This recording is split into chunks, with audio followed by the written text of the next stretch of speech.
Assalamualaikum warahmatullahi wabarakatuh.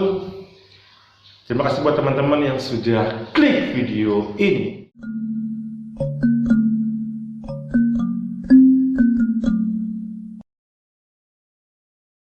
Pada segmen dongeng tengah malam kali ini, kita akan kembali mengangkat cerita. Cerita misteri kali ini datang dari teman kita di Cilegon, Banten. Jika pengalaman ini adalah kisah nyata yang memang pernah dialami olehnya. Ceritain sedikit ya. Jadi dalam cerita ini Sutarno menceritakan beberapa kejanggalan yang terjadi pada rekannya, satu timnya itu di tempat dia bekerja beberapa waktu terakhir ini. Dia mengaku melihat sosok temannya itu agak sedikit berbeda. Contohnya kayak dia melihat wajahnya yang pucat, sikapnya yang berbeda, bahkan sampai aroma bau anyir yang keluar dari tubuh temannya itu. Penasaran nggak apa yang terjadi dengan temannya? Sebelum kita lanjutkan ceritanya, jangan lupa subscribe channel kita dan follow Instagram kita @kopimisteri_official.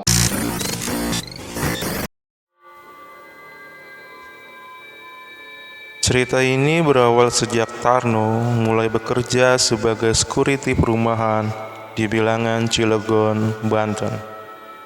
Dalam keterangannya, Tarno masuk ke dalam regu 2 atau tim jaga malam bersama dua rekannya, yakni Agus dan Yandi. Pada Senin malam atau di hari pertama kerjanya, Tarno mulai melakukan tugasnya dengan berkeliling mengitari perumahan tersebut setelah diberikan arahan oleh kedua seniornya itu. "Baik mas, aku keliling dulu ya," kata Tarno kepada Yandi sambil menyalakan senter di tangannya. "Ya sudah, aku bikin kopi dulu. Mataku mulai ngantuk nih," ungkap Yandi. "Tunggu aku ikut," saut Agus sambil bergegas mengambil jaketnya. Keduanya pun jalan berdampingan, mengawasi wilayah itu. Di setelah perjalanan, Agus bercerita jika dirinya sedang memiliki masalah dalam rumah tangganya. Pria berkulit sawo matang itu mengaku jika istrinya yang dinikahinya 3 bulan silam meminta cerai lantaran dirinya disebut mandul atau tidak bisa memberikan keturunan. "Aku tuh sebenarnya lagi mumet mas. Aduh, gak ngerti harus bagaimana," sambat Agus sambil berjalan menunduk. "Ada apa mas?" tanya Tarno. "Iya, istriku minta cerai karena mertuaku bilang aku mandul," sambung Agus dengan wajah sedih. "Wah, yang sabar ya mas, memang tidak bisa dibicarakan baik-baik," imbuh Tarno. Agus pun tiba-tiba terdiam sambil mencoba berpikir mencari solusi dari masalahnya itu. Keesokan malamnya, Tarno yang hendak kembali bekerja melihat Agus duduk sendirian di depan pos. Dengan raut wajah sedih, melihat hal itu Tarno bergegas membuat kopi hitam kesukaan seniornya tersebut dengan maksud untuk menghibur di tengah keterpurukannya. "Mas, datang dari jam berapa? Nih aku buatin kopi," kata Tarno sambil menaruh segelas kopi di samping Agus. Agus pun hanya diam dan tidak menjawab pertanyaan Tarno. Tak berselang, Yandi pun datang dengan wajah gembira sambil membawakan sebuah kantung berisikan makanan. "Wah, kasihan teman-temanku, pada kopi tapi tak ada dorongannya. Nih martabak," kata Yandi sambil menaruh kantung itu di meja. Yandi yang merupakan security paling senior langsung menegur Agus lantaran wajahnya yang dinilai pucat. Bahkan Yandi mengira jika Agus sedang sakit, makanya memintanya untuk pulang dan beristirahat. "Gus, kamu sakit Gus, wajahmu pucat tuh Gus. Kamu pulang aja, istirahat dulu, gak apa-apa. Nanti biar aku sama Tarno saja yang jaga," ucap Yandi sambil menatap Agus. Namun lagi-lagi, Agus hanya diam sambil sesekali melihat wajah Yandi. Tak terasa, waktu mulai menunjukkan tengah malam. Waktunya Tarno berkeliling untuk menjaga keamanan perumahan itu. Di sebuah tempat yang sepi, Tarno melihat Agus sedang berjalan sambil menundukkan kepalanya. Tak ingin ketinggalan, Tarno berjalan cepat untuk menyusul rekannya itu. "Loh mas, kok cepat sekali sudah sampai sini aja? Tadi sepertinya masih di pos," tanya Tarno bingung. Agus terus saja berjalan menunduk. Menghiraukan sikap Agus, Tarno pun memutuskan untuk berpencar dengan Agus pada sebuah perempatan jalan.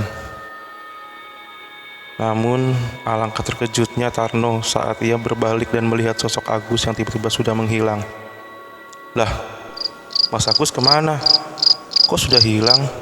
kata Tarno kebingungan. Sesampainya di pos, Tarno menceritakan hal itu kepada Yandi.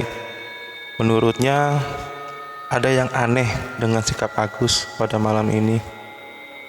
Tarno bahkan berkata jika tubuh Agus mengeluarkan bau yang sangat tidak sedap. "Mas, kamu ngerasa nggak ada yang aneh dengan Mas Agus? Sejak sampai dia hanya diam, wajahnya pun pucat, bahkan tubuhnya bau anyir," ungkap Tarno kebingungan. "Mungkin dia lagi nggak enak badan, Tar," sahut Yandi. "Iya juga sih," tutup Tarno. Keesokan malamnya, giliran Yandi yang melihat banyaknya kejanggalan pada Agus.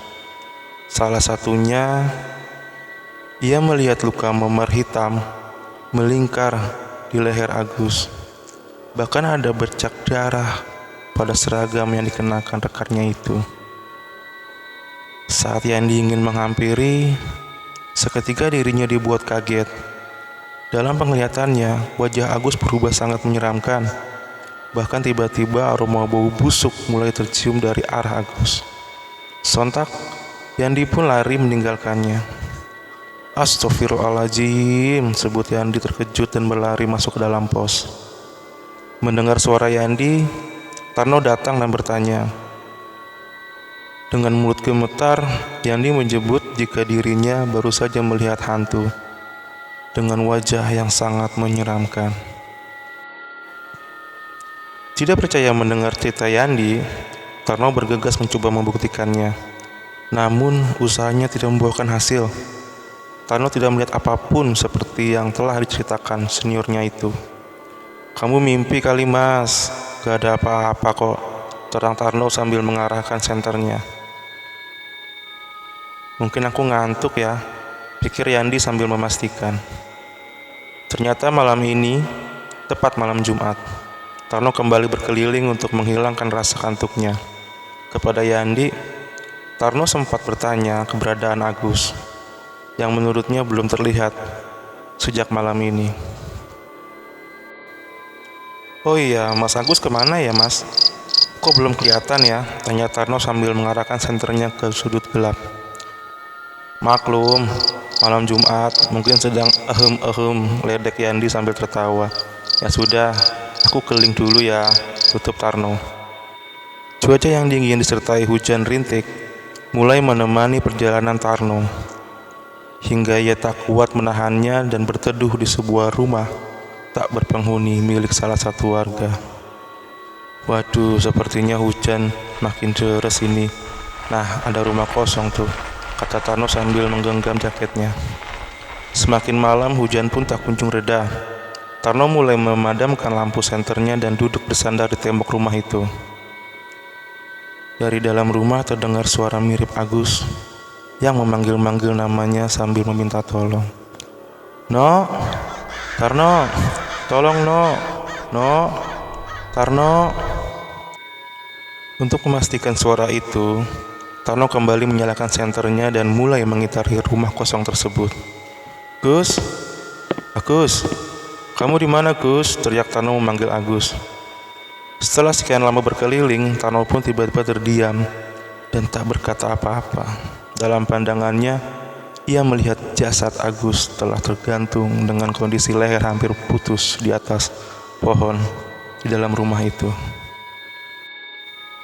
Tarno yang mulai panik mencoba menghubungi Yandi. Setibanya, Yandi meyakini jika sosok hantu yang dilihatnya mirip dengan Agus dalam kondisi jasadnya saat ini. "Ya Allah Agus," sebut Yandi. 1 jam kemudian, polisi pun datang dan mengangkat jasad Agus yang mulai membusuk itu untuk dilakukan visum dan diserahkan oleh keluarganya. Namun sayang sekali, peristiwa ini harus disembunyikan dari publik untuk menjaga nama baik perumahan tersebut. Nah, tadi kita sudah melihat sendiri cerita yang telah kita rangkum berupa audio. Buat teman-teman yang ingin bercerita atau memiliki kisah misteri, kalian juga bisa DM ke Instagram kita @kopimisteri_official. Jangan lupa tonton terus video kita, Kopi Misteri Chaps. See you.